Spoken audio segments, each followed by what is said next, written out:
This is a tender moment for me.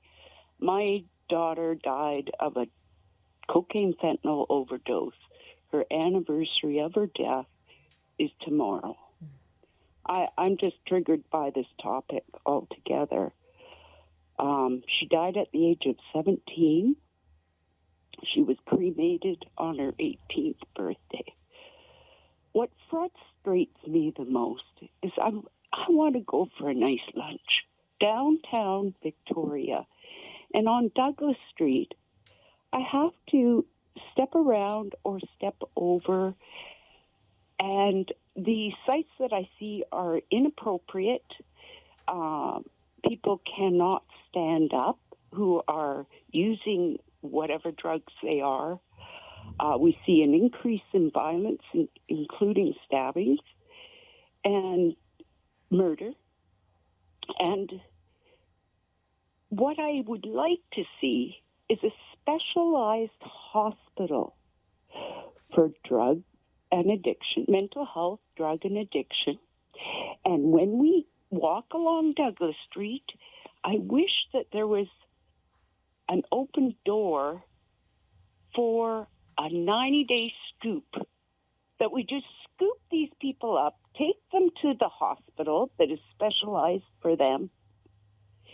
If somebody is drunk and disorderly, what do? Just let them be drunk and disorderly? No. They're taken in because they're drunk and disorderly.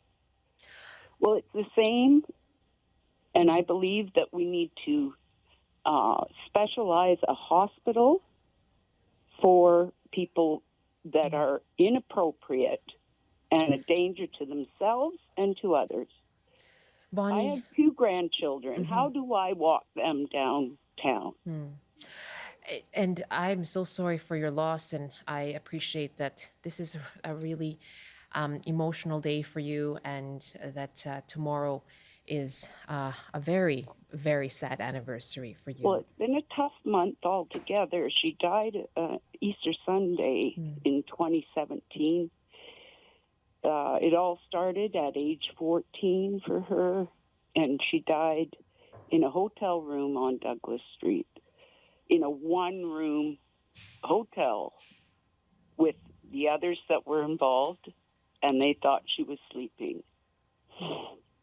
But I just wish that we could do a 90-day scoop.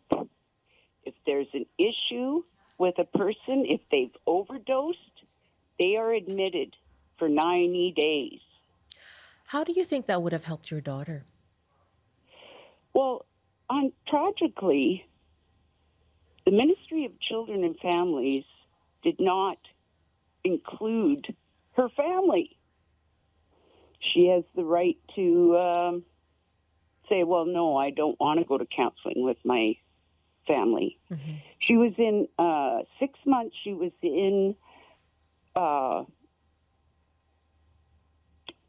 rehab on the mainland called Daughters and Sisters. I'm a single parent, and my eldest daughter and myself could not be included in her healing.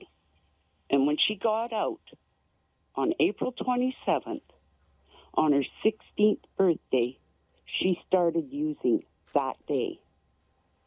So what did the 6 months do? The door was closed for us.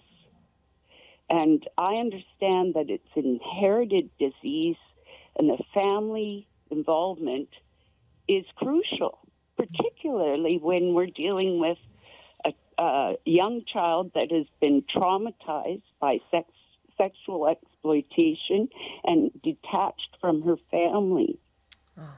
So the Ministry of Children and Families and the justice system did not help our family. And when you say Ministry of Children and Families, what happened? What would you have wanted? What would you have asked or called for from the ministry? What I would have called for is for them to include us in her healing process. She was on a 6-month adventure because she wanted to go on an adventure. She was on the mainland in what was called Daughters and Sisters. And who's excluded? Her mother and her sister. It certainly I sounds thought that was going to be the light to the end of the tunnel, right. But it never was. Yeah. And she started using on her 16th birthday. She died of a drug overdose on Easter Sunday in 2017. And with the perpetrator that sexually abused her at just age 14. And she had to deal with that trauma.